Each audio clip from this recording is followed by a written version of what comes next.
Hello बच्चों, क्या हाल चाल? बढ़िया एकदम।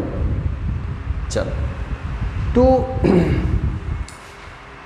ज़्यादा बात नहीं करेंगे, सब टॉपिक पे आते हैं कि आज का जो हमारा टॉपिक है वो हमने 8th क्लास का लिया है, ठीक है। और जिस चैप्टर का नाम है वो है चैप्टर हमारा लाइट। आपने इससे पहले तो कहीं ना कहीं लाइट पढ़ा होगा, ठीक है। आपके स्कूल में पढ़ाया गया होगा, आपने कहीं अगर ट्यूशन में पढ़ा होगा, लेकिन यहाँ पर ये चैप्टर थोड़ा सा खास है। खास इसलिए है क्योंकि इस चैप्टर में हम लाइट को पढ़ेंगे नहीं, लाइट को फील करेंगे। साइंस क्या है? फील है। फिजिक्स क्या है? फील है। तो हम इस चैप्टर में लाइट को फील करने वाले हैं। अब ये चैप्टर या ये वीडियो आपके लिए इतना खास क्यों है? क्योंकि आपने पढ़ा होगा, लाइट के बारे में पढ़ा होगा, लाइट के लॉज के बारे में पढ़ा होगा, रिफ्लेक्शंस के 2 लॉज हैं। आपने इस चैप्टर में मल्टीपल रिफ्लेक्शन नाम का टॉपिक पढ़ा होगा, ठीक है। तो यहाँ पर कुछ नया नहीं होगा, लेकिन फिर भी कुछ नया है। और वो नया ये है कि इस चैप्टर में और इस वीडियो में हम इन चीज़ों को फील करने वाले हैं। अब फील कैसे करेंगे वो भी आपको बताता हूँ। चैप्टर पढ़ने के बाद इस चैप्टर का हमने 1 से 2 टॉपिक आज कंप्लीट करेंगे, ठीक है, इस वीडियो में कंप्लीट करेंगे। और चैप्टर पढ़ने के बाद हम आपको प्रैक्टिकल एक्सपेरिमेंट से दिखाएंगे एंगल आई बराबर एंगल आर कैसे होता है। अब ये एंगल आई और एंगल आर क्या है? जो बच्चे पढ़ कर के आए हैं उनको तो पता है कि एंगल आई और एंगल आर क्या है। अब जिन्होंने नहीं पढ़ा है वो सुन लो। ये है एंगल ऑफ इंसिडेंस और एंगल ऑफ रिफ्लेक्शन। ये आपस में बराबर होता है, यही तो है लॉज ऑफ रिफ्लेक्शन। तो अगर जो बच्चे नए हैं, जिन्हें नहीं पता है, वो यहाँ पर पढ़ करके समझेंगे कि हाँ एंगल आई एंगल आर क्या होता है, बताया जाएगा आपको, ठीक है। इसके बाद और भी कुछ मल्टीपल रिफ्लेक्शन नाम के टॉपिक हैं इस चैप्टर में। अब मल्टीपल रिफ्लेक्शन कैसे होता है ये भी हम आपको इस चैप्टर के एंड में प्रैक्टिकली दिखाएंगे। पढ़ाते तो सब हैं, लेकिन हम दिखाएंगे आपको कि कैसे मल्टीपल रिफ्लेक्शन होता है। चलिए टॉपिक आई। जिस टॉपिक को, जिस चैप्टर को हम पढ़ने जा रहे हैं उस चैप्टर का नाम है प्यारे बच्चों लाइट। लाइट को हम हिंदी में क्या कहते हैं? प्रकाश कहते हैं। लाइट को हम हिंदी में क्या कहते हैं? प्रकाश कहते हैं।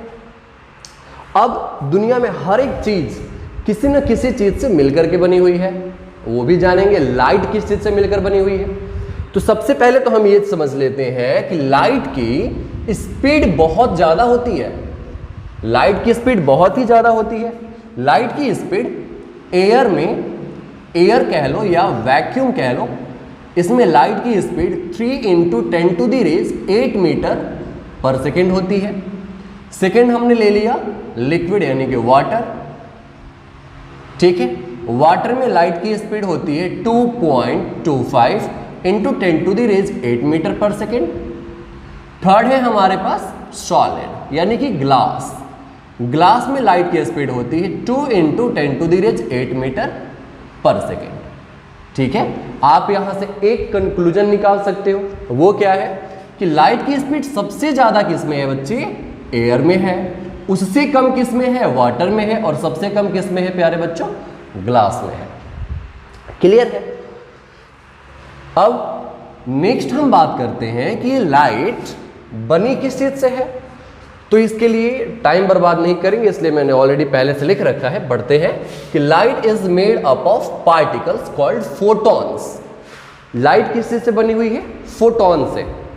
अब फोटॉन्स क्या है क्या नहीं है ये सब अभी आपके क्लास में हम इसके ऊपर बात नहीं कर सकते। बस आप ये समझें कि लाइट एक टीनी पार्टिकल से, बहुत ही स्मॉलेस्ट पार्टिकल से मिलकर के बनी हुई है, जिन पार्टिकल्स का नाम है बच्चे फोटॉन्स। अब इस फोटॉन्स की कहानी शुरू होती है एल्बर्ट आइंस्टाइन के टाइम से, है ना। एल्बर्ट आइंस्टाइन के टाइम से उन्हीं को श्रेय जाता है। तो ये सब अभी बाद की बातें हैं। बस आप याद रखो कि लाइट बहुत ही स्मॉलेस्ट पार्टिकल से मिलकर के बनी हुई है, जिसका नाम है फोटॉन्स। फोटॉन्स के बारे में बात बड़ी क्लास में होगी, अभी नहीं, ठीक है। सेकंड है कि ये लाइट है क्या? Light is a form of energy. Light एक एनर्जी की फॉर्म है, ठीक है, which enables us to see our surrounding when it gets reflected from object around us. Light एक ऐसी एनर्जी की फॉर्म है, ठीक है, जो हमें चीजों को देखने में हेल्प करती है। बच्चे, वो इस रंग बिरंगी दुनिया को देखना, वो टीवी का देखना, है ना, वो किसने क्या पहने हैं, अच्छे कपड़े पहने हैं, गंदे कपड़े पहने हैं, उन कपड़ों को देखना, इस खूबसूरत सी दुनिया को देखना, इसमें कोई डाउट नहीं है कि हमारी आंखें इसमें हेल्पफुल हैं, आंखें ही हमारी सहायक हैं। लेकिन अगर मैं आपसे छोटा सा एग्जांपल ले लूं, मान लो आप एक अंधेरे कमरे में हो और आपके सामने 2-4 कलर हमने रखे हैं, ब्लू रखा है, येलो रखा है, रेड रखा है, ठीक है, या आपके पापा ने आपके लिए कलरफुल ड्रेस लाए हैं, उन्होंने कलरफुल ड्रेस ले आए आपके लिए, अच्छे कपड़े ले आए, कमरा बिल्कुल अंधेरा है, आपके पास आंखें हैं, आप उन आंखों से देख सकते हो, ठीक है, लेकिन आपको ये नहीं पता चल पाएगा कि कौन सा कलर है, या अंधेरे में आपकी आंखें तो हैं लेकिन आपकी आंखें काम नहीं करेंगी। सर काम कैसे नहीं करेंगी? अरे भाई, आंखें काम तब करती हुई मानी जाएंगी ना जब वो अपनी आसपास की चीजों को देख करके बता सके, ये मोहन है, ये सोहन है, ये मीनू है, ये टीनू है, तब काम करेंगी आंखें। लेकिन हम अगर लाइट ना हो तो आंख रहने के बावजूद भी इस रंग बिरंगी दुनिया को नहीं देख सकते। इसलिए लाइट हमारे लिए बहुत बहुत बहुत ज़्यादा इंपॉर्टेंट है, ठीक है। आइए, so it is a form of energy which enables us to see our surroundings when it gets reflected from object around us। जो भी हमारे आसपास के ऑब्जेक्ट्स हैं, जो हमारे चारों तरफ ऑब्जेक्ट हैं, लाइट रेज आकर के जब उनसे रिफ्लेक्ट होती हैं तब वो ऑब्जेक्ट हमें दिखाई देते हैं। ठीक बात है कि जब लाइट रेज आती हैं, उनसे रिफ्लेक्ट होती हैं, आप अपने घर में अपनी मम्मी को देख सकते हो, अपने पापा को देख सकते हो, लेकिन अंधेरे कमरे में नहीं देख सकते। क्यों? अंधेरे कमरे में आंखें तो हैं मगर लाइट नहीं है। तो लाइट की प्रेजेंस में ही आपने अपने मम्मी को देखा, पापा को देखा। ठीक बात है। तो लाइट ही है जो चीज़ों को हमें देखने में इनेबल करता है, चीज़ों को हमें देखने में सहायक होता है, मदद करता है। ऑलराइट, चलिए नेक्स्ट।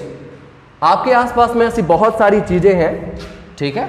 जैसे मान लो कि आप अगर लाइट नहीं है तो अपनी मम्मी को नहीं देख सकते, अपने पापा को नहीं देख सकते, आप अपने फ्रेंड्स को नहीं देख सकते। अगर लाइट नहीं है तो, लाइट है तो सब कुछ देख सकते हैं, ठीक है।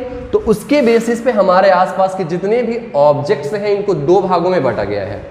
जितने भी ऑब्जेक्ट्स हैं इनको दो भागों में बांटा गया है। फर्स्ट होता है हमारा लुमिनियस ऑब्जेक्ट एंड सेकेंड होता है हमारा नॉन लुमिनियस ऑब्जेक्ट। अब लुमिनियस क्या है? आपके घरों में कुछ चीजें हैं जिनमें से वो खुद ही लाइट को प्रोड्यूस करते हैं, जैसे कि बल्ब से लाइट अपने आप प्रोड्यूस होती है। ट्यूबलाइट, टॉर्च, दिन के समय में हम पूरी दुनिया को देख रहे हैं, इसके लिए लाइट कहाँ से मिल रही है हमें? ऑफ कोर्स सन से। तो सन भी एक लाइट का सोर्स है, ठीक है। टॉर्च है, बल्ब है, तो ये खुद ही लाइट प्रोड्यूस करते हैं बच्चे। तो वैसे ऑब्जेक्ट जो खुद ही लाइट प्रोड्यूस करते हैं, वैसे ऑब्जेक्ट को कैटेगराइज किया जाता है लुमिनियस ऑब्जेक्ट्स में, ठीक है। और वैसे ऑब्जेक्ट जो खुद की लाइट प्रोड्यूस नहीं करते, जैसे हमारे प्लैनेट्स, हमारी पृथ्वी, other planets, Mars, Jupiter, 8 planet है ना पूरे, ये सारे के सारे नॉन लुमिनियस हैं। टेबल, चेयर, हम खुद, ठीक है। एक और एग्जाम्पल है जो बच्चे कंफ्यूज रहते हैं, जिसका नाम है बच्चे मून, चंद्रमा। हमें रात में चंद्रमा दिखाई तो देता है और हम क्या सोचते हैं कि चंद्रमा एक लुमिनियस है, बट कुछ बच्चों को पता होगा, कुछ को नहीं पता होगा कि चंद्रमा, मून एक नॉन लुमिनियस ऑब्जेक्ट है। सर ऐसा क्यों? वो उसमें से तो लाइट हमें आती हुई दिखाई देती है, चंद्रमा हमें तो दिखाई देता है। प्यारे, चंद्रमा एक्चुअली सन के लाइट के, यानी सनलाइट के प्रेजेंस में ही हमें दिखाई देता है। अगर सनलाइट ना हो तो मून हमें दिखाई नहीं देगा। So moon is categorize as non luminous object. और नॉन लुमिनियस ऑब्जेक्ट को बेटे हम इल्यूमिनेटेड ऑब्जेक्ट्स के भी नाम से जानते हैं। Non luminous objects are also called illuminated object, क्योंकि ये खुद की लाइट प्रोड्यूस नहीं करते। ऑलराइट, चलिए आगे आते हैं हम, जिसका नाम है टॉपिक का रिफ्लेक्शन ऑफ लाइट। भाई क्या है रिफ्लेक्शन? क्या है रिफ्लेक्शन? बेटे लाइट होने के बावजूद भी अगर ये टर्म हमारे पास नहीं हो फिर भी हम चीजों को नहीं देख सकते।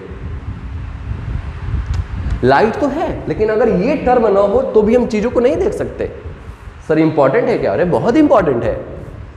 रिफ्लेक्शन क्या है? रिफ्लेक्शन को बहुत तरीके से हम डिफाइन कर सकते हैं, जैसे bouncing back of light rays.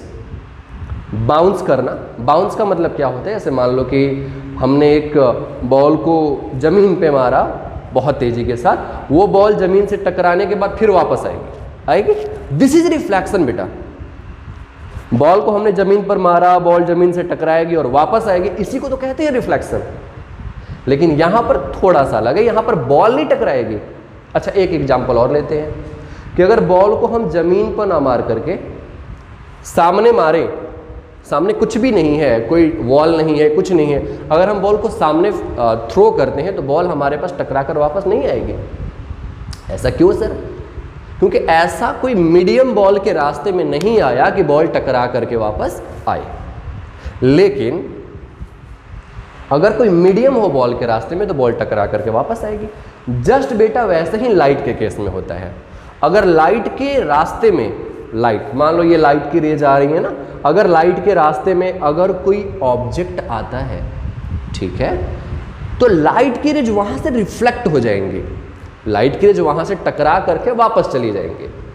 ठीक है, एक क्वेश्चन और आता है कि सर क्या अगर 100% लाइट रेज आ रही हैं तो सारी ही लाइट रेज टकरा करके वापस जाती हैं? बेटा ये बिल्कुल गलत है।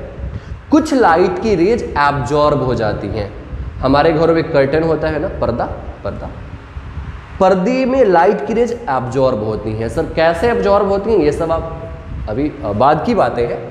तो अगर 100% लाइट की रेज रिफ्लेक्ट नहीं हो पाती हैं, आप इस बात को बिल्कुल ध्यान में रखो कि 100% लाइट की रेज किसी भी सरफेस से टकराने के बाद रिफ्लेक्ट नहीं होती। ऑलराइट, तो क्या है reflection?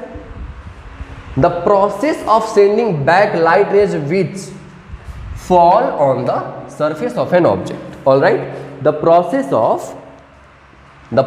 of sending back light rays when fall on the surface of an object. वो प्रोसेस जब लाइट रेज किसी भी सरफेस से टकराती है और टकरा करके वापस चली जाती है, उसी प्रोसेस के तो कहते हैं रिफ्लेक्शन। ऑल राइट, एक एग्जांपल और ले लें।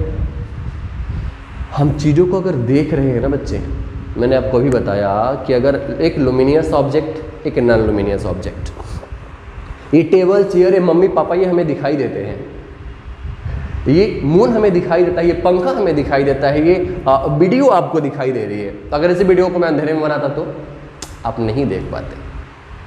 ऐसा क्यों? आप इन चीज़ों को देख पा रहे हैं because of reflection of light. Light की रेज रिफ्लेक्ट होती है तभी नॉन लुमिनियस ऑब्जेक्ट दिखाई देते हैं। कब दिखाई देंगे? लुमिनियस ऑब्जेक्ट के प्रेजेंस में।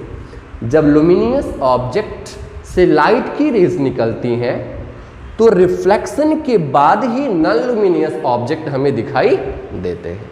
ठीक बात है, मजा आ रहा है, समझ में आया? आगे बढ़ते हैं। एक इसका एक तरीके से हम और डिफाइन कर सकते हैं कि change in direction of light when it strikes the surface of an object. Light के डायरेक्शन में चेंज हो जाना जब ये किसी सरफेस से स्ट्राइक करती है, तो इसके डायरेक्शन में चेंज हो जाना भी क्या कहलाता है? रिफ्लेक्शन कहलाता है। सर क्या मतलब है इसका?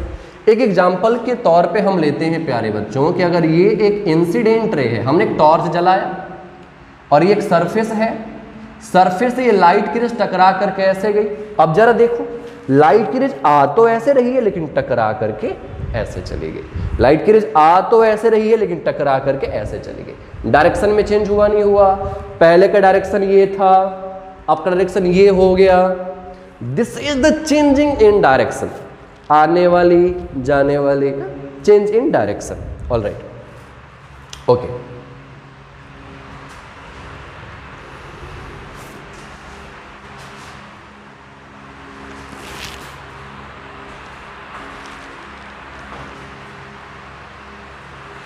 ओके, नाउ अब हम बात करते हैं, ठीक है, कि रिफ्लेक्शन होता कहां पे है। तो रिफ्लेक्शन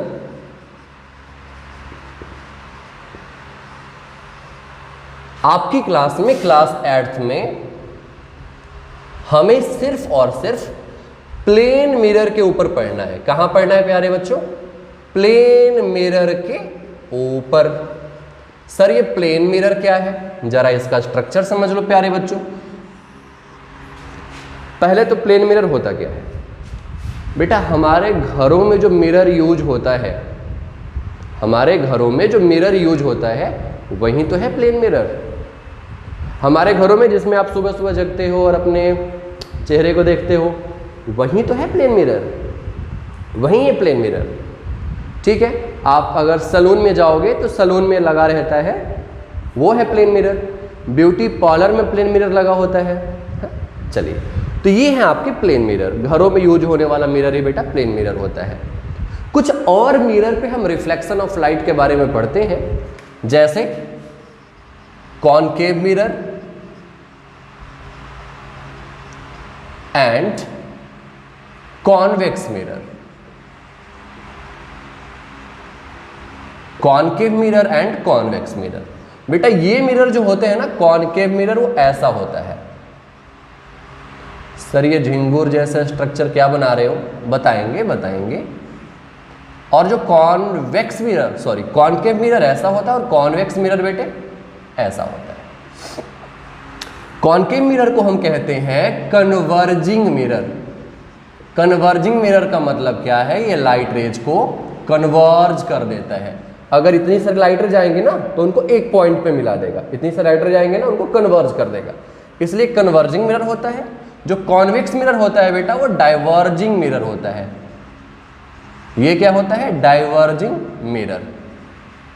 ठीक है, देखो इसका रिफ्लेक्टिंग पार्ट, लाइट रेज कहां से रिफ्लेक्ट होती हैं? इस वाले पार्ट से। ये हमारा पॉलिश्ड पार्ट होता है। ये क्या होता है? पॉलिश। क्या होता है बताएंगे अभी। और इसका जो रिफ्लेक्टिंग पार्ट होता है वो आउट यानी कि बाहर के साइड में होता है। तो अभी इसके बारे में हमें बात नहीं करनी है, हालांकि इन मिरर्स के ऊपर हमें क्लास 10th में स्टडी करना है, तो आपकी क्लास तक हमें प्लेन मिरर के बारे में पढ़ना है। ठीक है, अब जरा देखो, ये होता है बेटा प्लेन मिरर। सर ये झिंगुर जैसा स्ट्रक्चर क्या है? वास्तव में बच्चे ये कोटिंग है। कोटिंग है। किस चीज की कोटिंग होती है? ये aluminium, aluminium and silver and नहीं सॉरी और एल्यूमिनियम या सिल्वर की कोटिंग होती है। ठीक है, क्यों? क्योंकि ये best, silver is the best reflector of light. Silver is the best reflector of light. Silver तकरीबन 99% लाइट रेज को बेटा रिफ्लेक्ट कर देता है। यानी कि अगर मान लो 100% लाइट रेज आती है ना तो 99% को भेज देगा। मैंने आपको अभी बताया था कि पूरी की पूरी लाइट रेज कोई सा भी सरफेस रिफ्लेक्ट नहीं करता, कुछ ना कुछ लाइट रेज एब्जॉर्ब करता है। कैसे एब्जॉर्ब करता है अभी ये सब आपके स्टैंडर्ड में नहीं है। ठीक है, तो एब्जॉर्ब करता है 99% के आसपास तकरीबन ये रिफ्लेक्ट कर देता है, इसीलिए हम इसको बेस्ट रिफ्लेक्टर ऑफ लाइट कहते हैं। अब ऐसा किया क्यों जाता है? तो आपके घरों में आईना होगा, आपने देखा होगा कि आईने के एक साइड में आपका चेहरा दिखाई देता है, दूसरे साइड में कुछ पॉलिश किया होता है, वही तो होता है पॉलिशिंग। क्यों? ताकि लाइट की रेज जाए तो टकरा करके वापस आए। अगर बेटा पॉलिश नहीं करोगे तो लाइट की रेज पास होगी, अगर पॉलिश नहीं करोगे तो लाइट की रेज पास हो जाएगी। ठीक है, फिर हमें अपना चेहरा उसमें अच्छे से दिखाई नहीं देगा। लेकिन हम क्या करते हैं? पॉलिश इसीलिए करते हैं ताकि लाइट की रेज जाए, टकराए और टकरा करके वापस आए, जाए टकराए टकरा करके वापस आए, तभी हमें चीजें दिखाई देंगी। मैंने आपको बताया कि हमें चीजें रिफ्लेक्शन की वजह से ही दिखाई देती हैं, और जब तक टकरा करके वापस नहीं जाएंगी, रिफ्लेक्शन नहीं होगा, तब तक हमें चीजें दिखाई नहीं देंगी। ऑल राइट, तो हमने माना कि हमने एक टॉर्च लिया है बच्चों। ठीक है बेटा, एक टॉर्च लिया, इस टॉर्च से एक लाइट की रे निकल रही है। तो जो आने वाली रे होती है ना, इसको हम बोलते हैं प्यारे बच्चों इंसिडेंट रे। जो टकरा करके जाने वाली रे है वो होती है रिफ्लेक्टेड रे। ठीक है। और बेटा मिरर के, ये क्या है, प्लेन मिरर है हमारा। कौन सा मिरर है, प्लेन मिरर है। ये पीछे हमने क्या किया है, ये कोटिंग किया है किस चीज की, या तो एल्यूमिनियम की या सिल्वर की। ये दोनों ही लाइट के रिफ्लेक्टर होते हैं। कोटिंग करने के बाद, कोटिंग क्यों की जाती है, ताकि लाइट के रेज रिफ्लेक्ट हो जाए, आए टकराए और जाए। कोटिंग करने के बाद पेंट कर दिया जाता है ताकि ये कोटिंग निकले ना। ठीक है। अब उसके बाद इंसिडेंट रे मिरर के जिस पॉइंट पर टकराती है, इंसिडेंट रे मिरर के जिस पॉइंट पर टकराती है, इसको हम बोलते हैं बेटा point of incidence. Point of incidence. ठीक बात है। अब इसके बाद इंसिडेंट रे और रिफ्लेक्टेड रे को बिल्कुल बीच से बांटने वाली एक इमेजिनरी लाइन होती है जिसका नाम है बेटा नॉर्मल। कितने बच्चे इसको नॉर्मल रे कहते हैं? इट्स अ नॉट अ रे, normal is a imaginary line. Normal is a imaginary line. All right, चलिए नॉर्मल क्यों होता है, ताकि ये कुछ बताऊंगा अभी, इसका कैलकुलेशन करने के लिए होता है। बच्चे जो पढ़कर आए हैं समझ गए होंगे ना कि एंगल आई एंगल आर बता रहे हैं। हाँ हाँ, वही। ठीक है बेटा। इसके बाद देखिए जो नॉर्मल है और इंसिडेंट रे है, ये इंसिडेंट रे और नॉर्मल, इसके बीच के एंगल जो है इसको हम बोलते हैं एंगल ऑफ इंसिडेंस। एंगल आई क्या है यहां पर, एंगल ऑफ इंसिडेंस। और एंगल आर क्या है बेटा, सॉरी ये एंगल आर है। एंगल आर क्या होता है, एंगल ऑफ रिफ्लेक्शन। एक बात ध्यान में देना है कि अगर एक इंसिडेंट रे आएगी, वन इंसिडेंट से वन रिफ्लेक्टेड रे आएगी ना, एक इंसिडेंट रे से one incident ray gives one reflected ray, one incident ray gives one reflected ray. Is it clear? चलिए, तो ये है हमारा प्लेन मिरर का थोड़ा सा केस। आगे हम अब जान लेते हैं प्यारे बच्चों। ठीक है। इसके बाद आता है हमारा सबसे मेन, जिसका नाम है बेटा laws of reflection. Laws of reflection में पहला लॉ ये है, incident ray, reflected ray and normal, incident ray, reflected ray and normal all lie on same plane। Incident ray, reflected ray and normal all lie on same plane. कहने का मतलब क्या है कि अगर एक मिरर है, यहां से इंसिडेंट रे आ रही है, टकराई, तो यहीं से रिफ्लेक्टेड जाएगी ना। इंसिडेंट रे आई, टकराई, इंसिडेंट रे आई, टकराई, रिफ्लेक्टेड गई। हाँ, तो और इनके बीच से ड्रॉ हम करते हैं नॉर्मल, जो कि इमेजिनरी लाइन होता है। तो ये तीनों के तीनों एक ही प्लेन पर हैं। इसका मतलब ये है तीनों के तीनों एक ही प्लेन पे हैं। अगर हमने मिरर को एक प्लेन लिया है तो तीनों के तीनों इसी मिरर के प्लेन पर हैं। पहले लॉ का मतलब ये है, अगर आपने एक टॉर्च लिया, टॉर्च को जलाओगे मिरर के सामने, तो रेज जाएंगी, टकरा करके वापस आएंगी, और बीच में से आप नॉर्मल वास्तव में होता थोड़ी है, इमेजिनरी लाइन है। तो तीनों के तीनों एक ही प्लेन पे होते हैं। और सेकेंड है बेटा कि एंगल आई बराबर angle r. Angle of incidence is equal to angle of reflection always. Angle i बराबर एंगल आर। चलिए इसको समझते हैं। मान लीजिए कि हमारे पास एक मिरर है, ठीक है, ये हमारी इंसिडेंट रे, ये हमारी रिफ्लेक्टेड रे, बीच में से हमने नॉर्मल ड्रॉ किया बेटा। ये है एंगल आई और ये है एंगल आर। ये इंसिडेंट रे, रिफ्लेक्टेड रे, normal, it's a normal. Normal जो होता है, एक बात लिख देते हैं कि नॉर्मल जो होता है वो सरफेस से, कौन से सरफेस, मिरर सरफेस से 90 परपेंडिकुलर होता है। और परपेंडिकुलर क्या होता है, जो 90 डिग्री का एंगल बनाता है। तो ये जो हमारा नॉर्मल है, जो हमारा ये एन है, वो यहाँ से कितने डिग्री का एंगल बनाता है बेटा, 90 डिग्री का। इस बात को आपको ध्यान में रखना है। ठीक है, चलिए यहाँ समझ लेते हैं एक और बात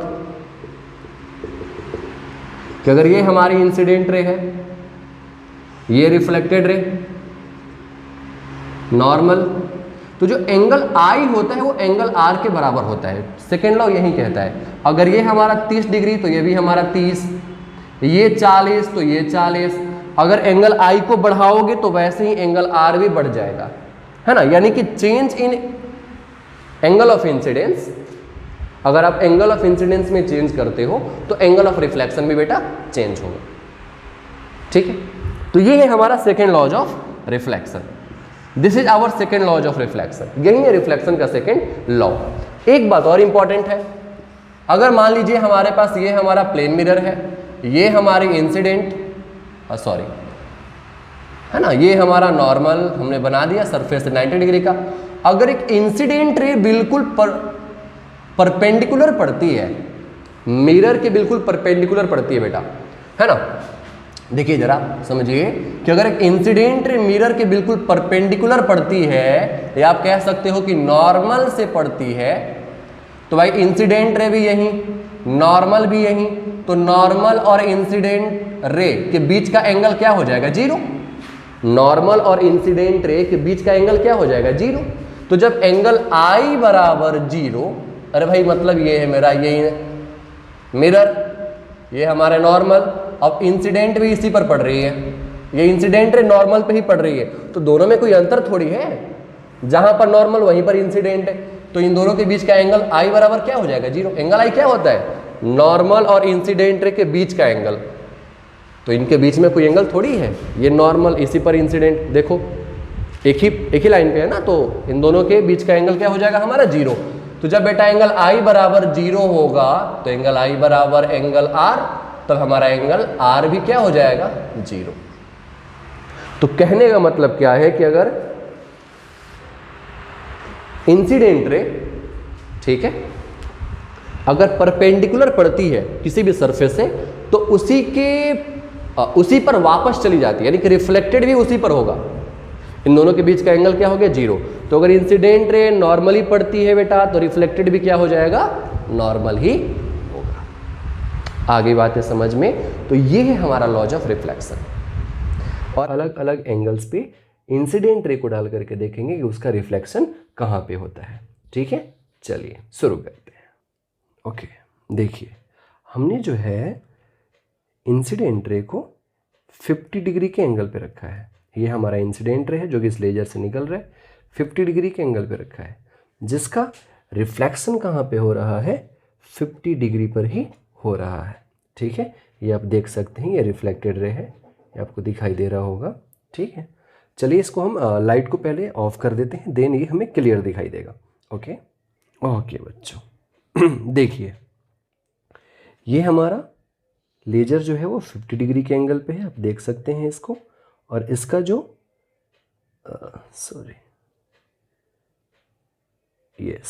जो हमारा ये लेजर है ये 50 डिग्री के एंगल पे है, ओके। और ये जो है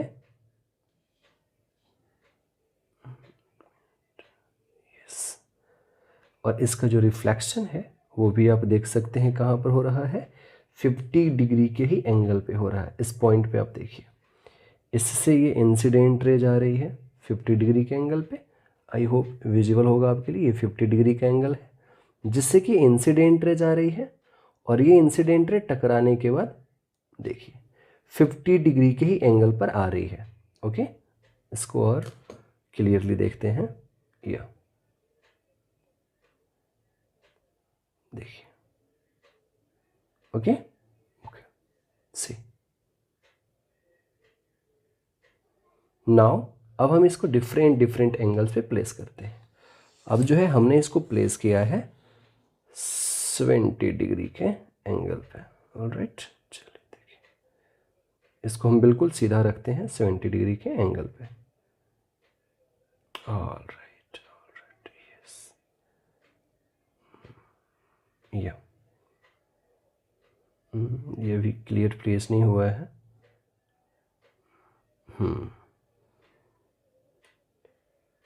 नाउ यू कैन सी, जो हमारा ये इंसिडेंट है वो 70 डिग्री के एंगल पे है, और इसका रिफ्लेक्शन कहाँ हो रहा है, अब देखिए ये 80 है और ये 60 है, इसके बीच में ये जो हमारा 70, आई होप आपको दिखाई दे रहा होगा, ये थोड़ा सा ऐसे, यस ये 70 है। ऑलराइट, अब हम इसको 90 डिग्री के एंगल पे प्लेस करके देखते हैं कि अब इसका रिफ्लेक्शन कहाँ होता है। ओके, नाउ सी, अब आपको कहीं भी इसका रिफ्लेक्शन दिखाई नहीं दे रहा होगा, आप इसका कहीं भी रिफ्लेक्शन नहीं देख पाएंगे। देखिए अभी जो हमारा एंगल है वो है 90 डिग्री के ऊपर, आप इसका रिफ्लेक्शन कहीं भी नहीं देख सकते।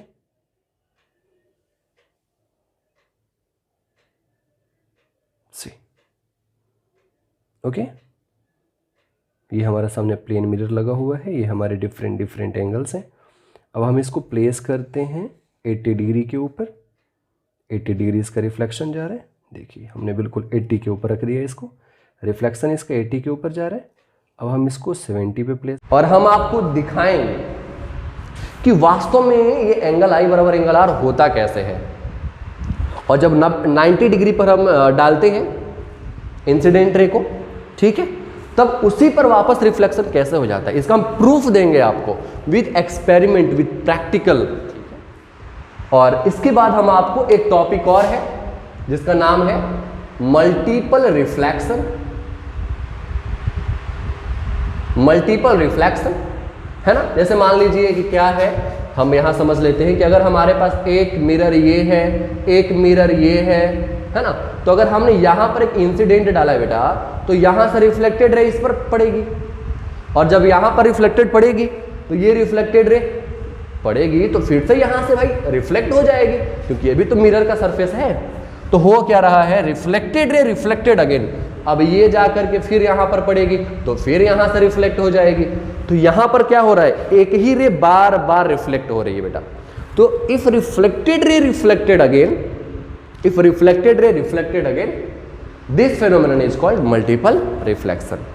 इसका एग्जांपल आपको देते हैं कि आपने कभी देखा होगा सलून में अगर आप बैठे हो तो अगर आपके सामने भी मिरर है, आपके पीछे भी मिरर है, ठीक है, अगर आपके सामने भी मिरर है, आपके पीछे भी मिरर है, तो आप अगर झुककर देखोगे तो आपको अपने ही सिर बहुत सारे दिखाई देते हैं, आपको अपने बहुत सारे सिर दिखाई देंगे। ये बेस्ट एग्जांपल है मल्टीपल रिफ्लेक्शन ऑफ लाइट का। यहां पर लाइट के मल्टीपल रिफ्लेक्ट हो रही हैं, ठीक है। अब कितनी इमेज फॉर्म हो रही है आपकी, उसका एक एग्जांपल भी है मल्टीपल रिफ्लेक्शन से, या इस टॉपिक के बारे में हम बाद में बात करेंगे। या अगर आपको फॉर्मूला जानना है तो आप जान लो कि इसका फॉर्मूला होता है 360 डिग्री अपॉन थीटा माइनस 1, ठीक है, या इसके बारे में हम बाद में बात करेंगे। ऑलराइट, हाँ, इसके बारे में हम सेपरेट वीडियो बना करके बता सकते हैं, ठीक है, लीव इट। तो मल्टीपल रिफ्लेक्शन का भी हम एक बेस्ड जो है एक्सपेरिमेंट और प्रैक्टिकल करेंगे आपके सामने। ओके, जो हमारा सेकेंड एक्सपेरिमेंट है, लाइट रेज एक्सपेरिमेंट, वो है मल्टीपल रिफ्लेक्शन का। मल्टीपल रिफ्लेक्शन के एक्सपेरिमेंट को करने के लिए हमने, आप देखो, सबसे पहले एक मिरर को, यहाँ घरों में यूज होने वाला मिरर है, और एक मिरर को हमने यहाँ पर प्लेस किया है, ठीक है। नाउ आप देख सकते हो इस पॉइंट पर हमारा एक लेजर रखा हुआ है, ठीक है, जिसकी एक इंसिडेंट रे आप देखो पड़ रही है यहाँ, फिर यहाँ से जो रिफ्लेक्टेड रे आ रही है, आप देख सकते हो ये रिफ्लेक्टेड रे पड़ रही है सेकंड मिरर के ऊपर, और सेकंड मिरर से फिर से एक इंसिडेंट रे जा रही है, आई मीन रिफ्लेक्टेड रे, जो इस मिरर के ऊपर पड़ रही है। अब अगर हम इस मिरर को चेंज करते हैं, आप देखो, अगर जैसे जैसे हम मिरर के प्लेस को चेंज करते हैं, अब देखो मल्टीपल रिफ्लेक्शन।